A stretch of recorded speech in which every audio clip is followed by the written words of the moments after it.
دنیا میں مجھے کوئی 2 کلومیٹر کا ایسا روڈ دکھاؤ جس کے ہر میٹر پہ نعمت ہو.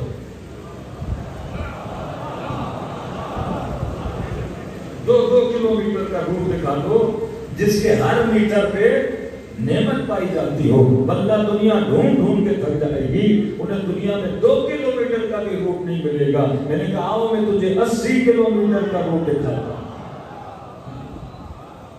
یہ مقام تعجب ہے کہ ہر میٹر پہ نعمت ہے. یعنی 30 ملین میں سے کسی ایک بندے کو پکڑ کے پوچھو کہ جناب آپ بھوکے ہو, کہے گا نہیں سیراب ہوں. آپ پیاسے ہو, کہے گا نہیں سیراب ہوں.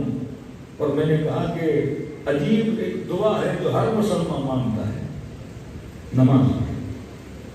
شیعہ پر بھی یہ دعا واجب, سنی پر بھی یہ دعا واجب.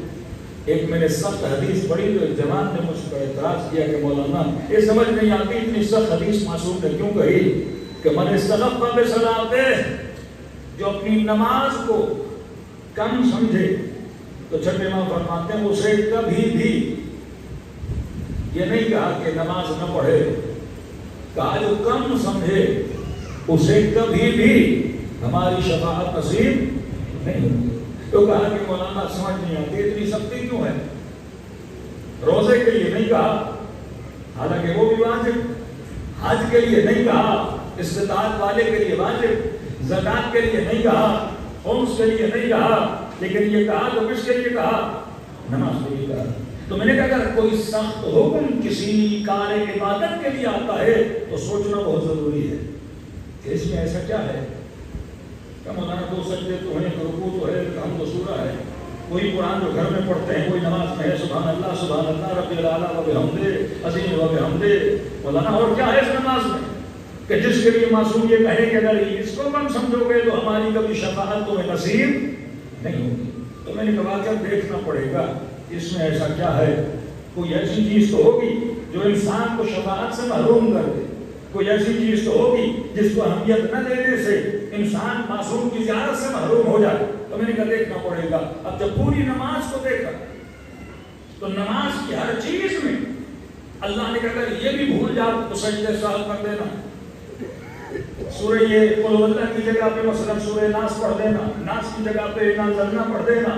لیکن پوری نماز میں ایک جملہ آیا, فرمایا لا صلاۃ الا بفاتحۃ الکتاب, کہ نماز نہیں اگر نماز میں حمد نہیں. ایک طرف نماز نہ پڑھو تو شفاعت نہ ملے, دوسری طرف کہا کہ نماز نہیں اگر نماز میں سورہ حمد نہیں, مطلب حمد نکالو اور اس کی جگہ پہ پورا قرآن پڑھ لو. تو فرمایا پھر بھی نماز کی کوئی وقت نہیں. اگر حمد نہیں مطلب یاسین پڑھو, رحمان پڑھو, ہمارے بھائیوں کی طرح پورا قرآن پڑھ لو, لیکن فرمایا اگر حمد نہیں تو نماز نہیں. میں نے کہا پہلا درجہ نماز کی اہمیت, پھر اس نماز کے اندر جس چیز کی اہمیت ہے وہ کیا ہے, سورہ حمد ہے. اب میں نے کہا دیکھیں اس حمد میں ایسا کیا ہے جس کے نہ ہونے سے نماز نہیں اور نماز کے نہ ہونے سے شفاعت نہیں. تو ہم کئی چیزیں نماز میں کہیں اور ڈھونڈ رہے تھے, لیکن خدا نے وہ ساری چیزیں حمد میں رکھ دی. اگر انسان غور کرے تو پتا چلا کہ حمد میں تو دعا ہے جو ہر مسلمان پہ واجب ہے مانگنا. آپ یہ دعا کرو کہ خدایا رزق تو واجب نہیں, اولاد تو واجب نہیں, نیک بیوی دو, یہ دعا کرنا واجب نہیں, لیکن یہ دعا ہر مسلمان پہ واجب ہے. اور کہا کہ اگر یہ دعا قبول ہو جائے تو گویا سب کچھ قبول ہو جاتا ہے, پھر شفاعت بھی مل جاتی ہے, پھر نماز کی قبولیت کی دلیل بھی مل جاتی ہے. پروردگارا وہ دعا کیا ہے کہ یہ دعا یہ ہے کہ اہدنا, اے خدا ہمیں ہدایت دے سیدھے راستے پہ. آج سارا مسئلہ سیدھی لائن کا ہے. آج یہ جو ٹیڑھا پن آ گیا کہ دعا یہ مان کہ اے خدا اہدنا, مجھے کس راستے پہ ہدایت کر, سیدھے راستے پہ ہدایت کر. صراط الذین انعمت علیہم, ان کا راستہ جن پہ تو نے اپنی نعمتوں کو نازل کیا. چھٹے امام سے پوچھا گیا مولا یہ سیدھا راستہ کیا ہے, فرمایا ہوا صراط علی بن ابی طالب, یہ علی کا راستہ.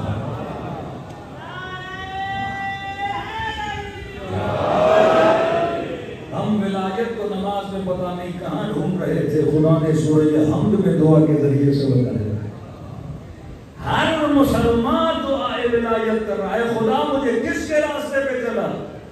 علی کے راستے پہ چلا۔ یہ صراط مستقیم ہے۔ تبھی جب ہمارے بھائی دعا کرتے ہیں تو کہتے ہیں راستہ دکھا، شیعہ دعا کرتے ہیں کہتے ہیں راستے پہ باقی رکھ، جسے راستہ ملا وہ بقا کی دعا کر رہا ہے۔ ہمیں راہ ولایت ملی، ہم بقا کی دعا کر رہے ہیں۔ پھر فرمایا ان کا راستہ جو نعمت والے ہیں، مطلب یہ وہ راستہ ہے جس کے چپے چپے پہ نعمت ہی نعمت ہے۔ اب کسی نے کہا مولانا اگر آج فزیکلی کوئی راستہ دکھائیں جس کے چپے چپے پہ نعمت ہو، میں نے کہا دنیا ڈھونڈ ڈھونڈ کے تھک جائے گی، کوئی راستہ نہیں دکھا پائے گی، لیکن میں کسی کا ہاتھ پکڑ کے حسین کی کربلا لے کر جاتا ہوں، اربعین کے چپے چپے پہ دیکھو اللہ کی نعمتیں ہی نعمتیں نازل ہو رہی ہیں۔ کسی زمان میں اربعین نے کہا کہ مولانا جنت کیا ہے؟ میں نے کہا جنت یہ ہے جو مانگو وہ مل جائے۔ کہ اربعین میں ایسے لگا کہ یہ جنت کا راستہ ہے۔ کب پیاس لگتی تھی کوئی پانی لے کے آتا تھا، بھوک لگتی تھی کوئی کھانا لے کے آتا تھا، تھکن ہو جاتی تھی کوئی پاؤں دبانے والا ہوتا تھا۔ اور عجیب ہے یہ راستہ، کیونکہ یہ انسانیت کا راستہ ہے، کائنات میں کچھ بھی فری نہیں ہے، لیکن یہ واحد سرزمین کربلا ہے جہاں اربعین حسین میں ہر چیز فری میں دی جاتی ہے۔ اور مقام تعجب یہ ہے کہ دائیں بھی نعمتیں، بائیں بھی نعمتیں، کہیں پہ کھانوں کی نعمتیں، کہیں پہ پینے کی نعمتیں، کہیں پہ ایسی لگا موقعوں کے سو جاؤ۔ اب 55 ڈگری کی گرمی، کس کا دل نہیں کہے گا کہ میں سو جاؤں؟ پیدل چل چل کے بندہ تھک جائے، کس کا دل نہیں کہے گا کہ میں کھانے کھاتا رہوں؟ یعنی آپ کو پتا ہے کہ ایک سبیل ہے، ایک کھانے کھانے کی جگہ ہے جہاں ڈیلی کھانا کھایا جا رہا ہے، لیکن یہ اس موقع میں جاتا ہے، چند لمحوں کے لیے سوتا ہے۔ موقع والا کہتا ہے چل اور گھڑیاں سو جا، کہتا نہیں میں نے حسین کی طرف جانا۔ نعمتیں ہیں پر چھوڑتا ہوا جاتا ہے، لوگ سبیلے لے کے کھڑے ہیں پر دیکھ کے آگے بڑھتا جاتا ہے۔ قرآن سورہ جمعہ میں کہتا ہے حبیب اذا رأوا التجارۃ أو لهوا انفضوا إلیہ وترکوک قائما۔ اے حبیب جب یہ لہو و لعب کو دیکھتے ہیں تو انہیں بلاتا ہے، لیکن یہ تجھے چھوڑ کے مال و منال کے پیچھے چلے جاتے ہیں۔ لیکن ایک قوم ہمیں کربلا میں نظر آئی جنہیں ساری نعمتیں تو نظر آ رہی تھی، لیکن ہر شے کو چھوڑ کے وہ حسین کی طرف روا دوا تھے۔ یہ راستہ ہے جو عشق کا راستہ ہے، یہ راستہ ہے جو محبت کا راستہ ہے۔ پاؤں میں چھالے پڑ گئے، پٹیاں باندھی گئیں کہ جناب چند لمحوں کے لیے بیٹھ جائیے، اب چلنا آپ کے لیے مناسب نہیں ہے۔ کہ نہیں بدن کی تکلیف ہے تو کیا ہوا، میں نے تو جانا حسین کی طرف ہے۔ یہ انسانیت کا راستہ ہے، یہ عشق کا راستہ ہے۔ آج دنیا میں کوئی آپ کو 500 بھی دے 10 بار احسان بتلاتا ہے، 2 بار کھانا کھلائے کہ ہم نے آپ کو کھانا کھلایا تھا، ہم نے آپ کی دعوت کی تھی، ہم نے آپ کو لباس دیا تھا، آپ غریب تھے ہم نے آپ کو اتنے پیسے دیے تھے، ارے آپ کے پاس تو کچھ بھی نہیں تھا ہم نے آپ کی مدد کی تھی، آج آپ یہاں پہ پہنچ گئے ہیں۔ لیکن عجیب سرزمین کربلا ہے، کھانا کھلانے والا کھانا بھی کھلاتا ہے اور جسے کھلاتا ہے اس کا شکریہ ادا کرتا ہے کہ تیرا شکریہ کہ تو میرا مہمان بن کے میرے گھر میں آیا۔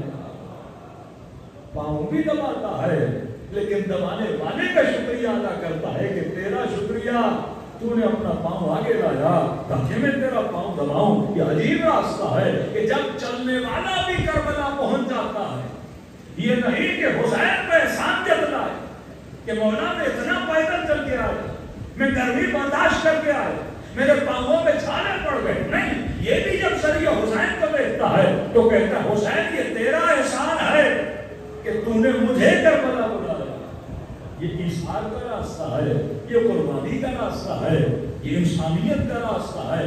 بتاؤ دنیا میں ایسے سخی کہاں ملیں گے، ایسے خادم انسانیت کہاں ملیں گے جو فری میں کھانا کھلائیں، جو فری میں پانی پلائیں، جو رہنے کی جگہیں دیں۔ اربوں روپیہ یہ قوم خرچ کرتی ہے، کس کی خدمت کر رہی ہے؟ انسانیت کی خدمت کر رہی ہے۔ کبھی یہ دیکھ کے خدمت نہیں کی کہ یہ شیعہ ہے یا سنی ہے یا مسیحی ہے یا ہندو ہے، مطلب اس راستے پہ جو بھی چل رہا ہے اسے کیا مل رہی ہے؟ نعمتیں مل رہی ہیں، انسانیت مل رہی ہے، محبت مل رہی ہے۔